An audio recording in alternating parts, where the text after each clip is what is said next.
Pernahkah kau ke toko buku, perpustakaan, atau taman bacaan? Tidakkah kau merasa istimewa ketika berada di dalamnya? Di sekelilingmu ada berbagai tokoh dari dunia nyata dan hayal, tempat yang pernah kau kunjungi dan yang belum, informasi dan cerita dari masa lalu, masa kini, dan masa depan. Semua berpadu, semua berada di dalam genggamanmu. Saat berada di antara buku, tidakkah kau merasa menjadi raja dan ratu?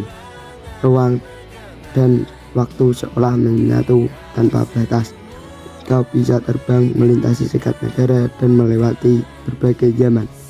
Kau bisa menyelam ke dalam samudera, melayang di angkasa, bercanda dengan aneka satwa, dan berkelana di tengah padatnya kota, juga di rimba raya.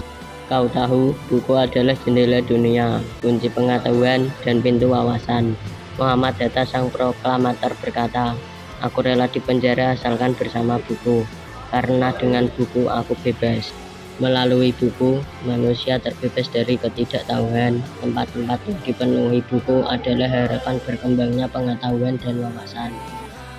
Apa jadinya jika kota tanpa buku? Pantaskah disebut kota?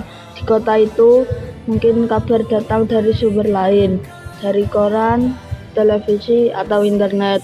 Mungkin informasi dan cerita datang dari cerita nenek moyang, bagai dongeng-dongeng sebelum tidur. Irama warganya pun tiada beda. Bangun pagi, bertebaran di muka bumi untuk berbagai keperluan, untuk kembali pulang atau sore harinya. Setelah itu mereka berangkat tidur dan memulai lagi hari berikutnya. Semua serupa.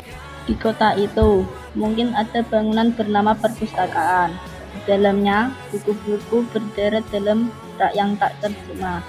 Tiada tangan meraih dan membuka halaman demi halaman dengan sukacita. Mungkin juga ada tumpukan buku di sudut-sudut sekolah yang sepi dan berdebu. Jarang dikunjungi, jarang dibaca. Buku-buku di sana teronggok tanpa nyawa. Bagaimana dengan kotamu? Mungkin kau tinggal di tengah kota yang megah, atau di gang sempit, di desa terpencil, di pesisir, atau di kaki gunung. Adakah perpustakaan, taman bacaan, atau toko buku di dekat rumahmu? Jika ada, apakah tempat itu menjadi wadah berkumpulnya anak-anak dan warga, menjadi pusat berkembangnya wawasan dan pengetahuan, atau hanya menjadi pajangan? Maukah kau menjadi orang yang menghidupkannya? Kau bisa mengunjunginya dan mengajak teman-teman membaca dan berbagai cerita di sana. Jadikan tempat itu sumber kegembiraan dan pengetahuan. Jika tempat itu belum ada, maukah kau menjadi orang yang mulai menghadirkannya? Kau bisa melanjutkannya dari sebuah sudut di teras rumahmu. Ajak teman-teman memulai langkah baru. Jangan biarkan waktu berlalu tanpa buku. Siapapun dirimu, bersahabatlah dengan buku.